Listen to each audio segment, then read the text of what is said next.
बाटले घरवा अंगना रुपया पाई पाई इहे बता दा कैसे बटवा बाबू माई बाटले घरवा अंगना। तो एक गाना जो है आप सब सुन रहे हैं मेरे भाई का, आपका गाना है क्या? जी अपना है। आप कैसे बना लेते, कैसे लिख लेते इस गाने को? भैया हम लोग सोच सोच के, कुछ सरस्वती जी का देन है भैया, यही से जी रहे हैं।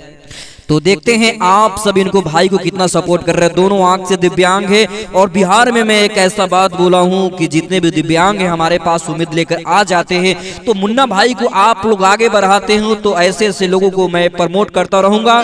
और ये भाई जो है ट्रेन में भीख मांगते हैं, मेरा गाना मेरा बजाना सुनते थे, उम्मीद लेकर आए हैं। और ये बेचारे जो है ना, इनका घर का स्थिति बहुत दयनीय है, कोई इनको मदद नहीं करता है।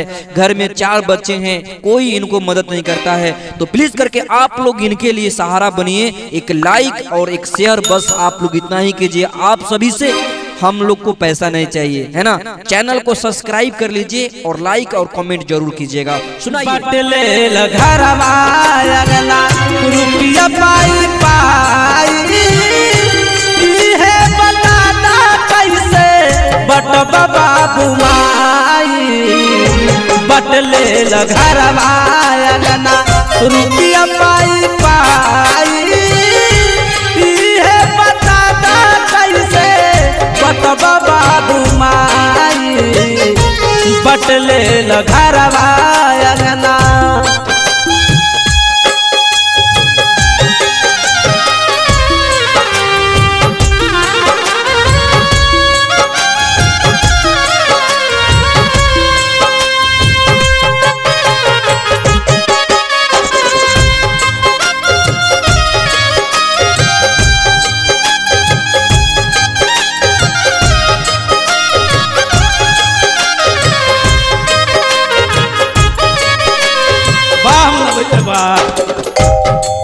देखी माई कितना कठिन से पोसली पालेली, अब तब लोग नहीं समझ का करे में मुन्ना भैया।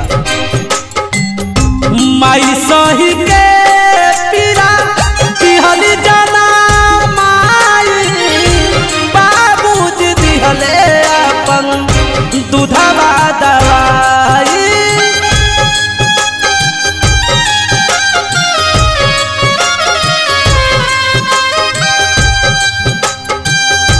माई सही के पीरा दिहली जाना माई बाबूजी दिहले तोहके दूधवा दवाई।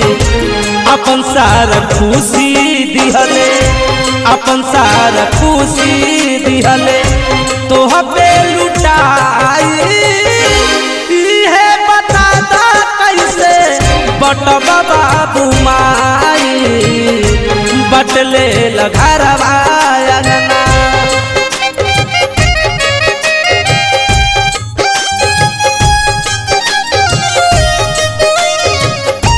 जिया मुन्ना भैया जिया।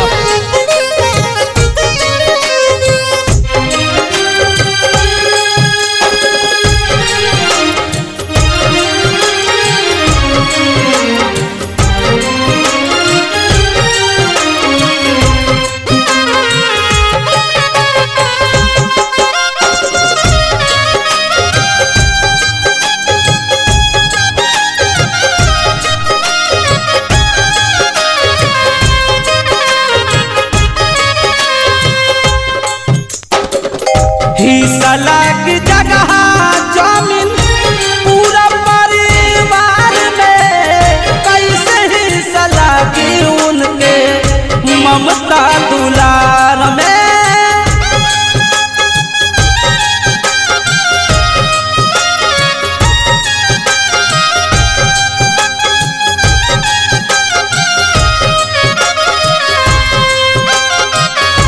हिस्सा लाग जगह जमीन पूरा परिवार में, कैसे हिस्सा लागी उनके ममता दुलार में।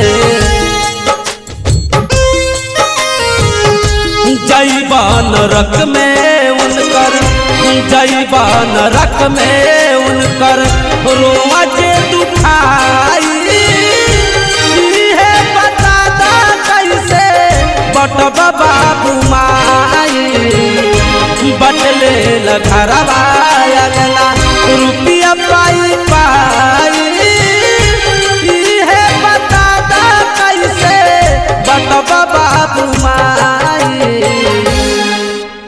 बटले घरवा।